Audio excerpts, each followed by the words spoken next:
Voilà, écoutez, bonjour à tous amis investisseurs.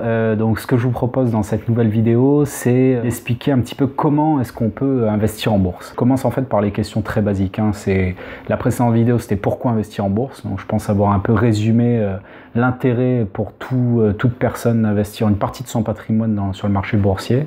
Maintenant, ce que je vous propose cette nouvelle vidéo, c'est de vous expliquer comment investir en bourse. Alors, je ne vais pas rentrer dans les détails, l'idée c'est d'expliquer comment dans les grandes lignes. Alors déjà, la première chose qu'il faut bien comprendre lorsqu'on investit sur le marché boursier, donc sur le marché des actions, c'est effectivement il faut un capital initial.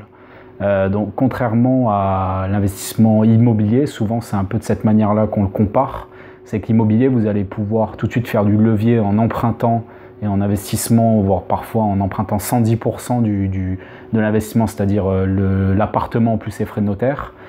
Donc ce qui vous permet de sortir quasiment zéro de votre poche. Effectivement, en marché boursier, on va être obligé d'apporter un capital initial. Donc on pourra faire une discussion également sur quel niveau de capital initial il faut pour pouvoir démarrer correctement en bourse. Mais dans tous les cas, il vous faut ce capital initial pour pouvoir démarrer. La deuxième chose qu'il faut bien comprendre sur comment investir en bourse, c'est que, comme je l'avais montré sur pourquoi investir en bourse, vous avez pu voir sur le graphique qu'on est sur un actif qui va être volatile.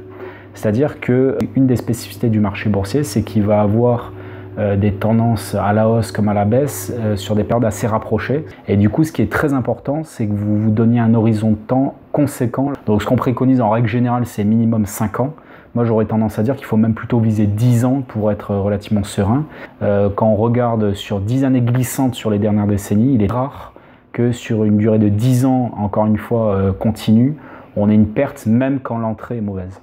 Tout le monde doit être capable de pouvoir mettre une partie de son patrimoine bloqué sur cette durée-là. Alors souvent qui me disent « Ah ben non, moi je peux pas, j'ai de l'argent mais dans 2-3 ans je vais acheter un appartement, je peux pas placer pendant 5 à 10 ans, c'est pas possible ». Moi ce que je vous invite à faire, c'est vraiment à réfléchir sur la répartition de votre patrimoine. Donc ça c'est également un sujet qu'on pourra détailler dans une autre vidéo, mais je pense que tout le monde peut et même devrait réserver une partie de son patrimoine pour le marché boursier.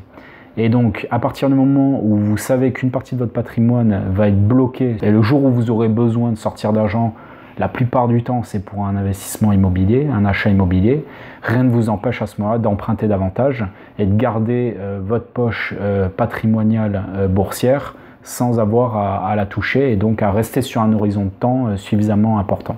La troisième chose sur comment investir en bourse, c'est ce que je conseille surtout aux gens qui démarrent, c'est d'aller utiliser l'enveloppe qui permet de défiscaliser au maximum, qui est le PEA. Donc ça, c'est vraiment, encore une fois, comme je l'ai expliqué sur la précédente vidéo, c'est quelque chose de très intéressant puisque vous allez complètement défiscaliser votre impôt sur le revenu, l'ensemble des plus-values et des dividendes que vous allez recevoir à partir du moment où vous gardez votre PEA ouvert sur une durée minimum de 5 ans. Puis après c'est très opérationnel, c'est-à-dire une fois que vous avez votre patrimoine, une fois que vous savez que ce patrimoine-là, ce capital-là, vous allez pouvoir le bloquer 5 à 10 ans minimum.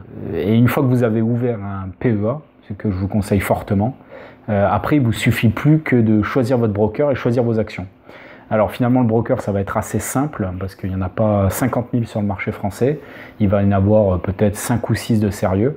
Voilà, donc là je pourrais faire également une vidéo là-dessus pour vous comparer un petit peu les différents brokers sur le marché. Mais une fois que vous avez choisi votre broker, c'est très simple, c'est comme ouvrir un compte bancaire à mettre en place. Et donc après vous n'avez plus qu'à faire un virement sur votre compte broker et vous allez directement acheter les actions via votre site internet. On pourra faire également une vidéo complètement tutoriel et donc je vous montrerai un peu de quelle manière on achète et on vend des actions. Il n'y a rien de plus simple, c'est souvent un sujet qui fait peur, pourtant c'est vraiment ultra simple. Évidemment, le dernier point sur comment investir en bourse, c'est évidemment après le choix critique des actions. Et c'est finalement là le point le plus délicat parce que les 5 précédents étaient finalement relativement simples. Donc ça va être quelles actions choisir. Et là, on pourrait faire peut-être une centaine de vidéos rien que sur ce sujet-là. En fait, il y a plusieurs grandes approches qui existent. Donc je vous expliquerai un petit peu ça. Et dans ces différentes grandes approches, ce sera déjà à vous de vous faire votre style d'investissement. Donc vous allez avoir globalement l'approche qu'on va appeler croissance, c'est-à-dire les actions de croissance, les actions de type rendement, celles qui vont verser des gros dividendes, et les actions de type plutôt value, voire décotées, celles qui se paient pas cher par rapport au ratio financier. Voilà, et donc Vous allez pouvoir faire un mix également des trois. Moi, c'est ce que j'essaie de faire. Je vous verrai un peu lorsque je vous présenterai mon portefeuille. Voilà, c'est un peu les trois grandes tendances. Et après, donc moi, vous l'avez compris, je vais plutôt avoir une approche fondamentale, contrairement à l'approche plutôt technique.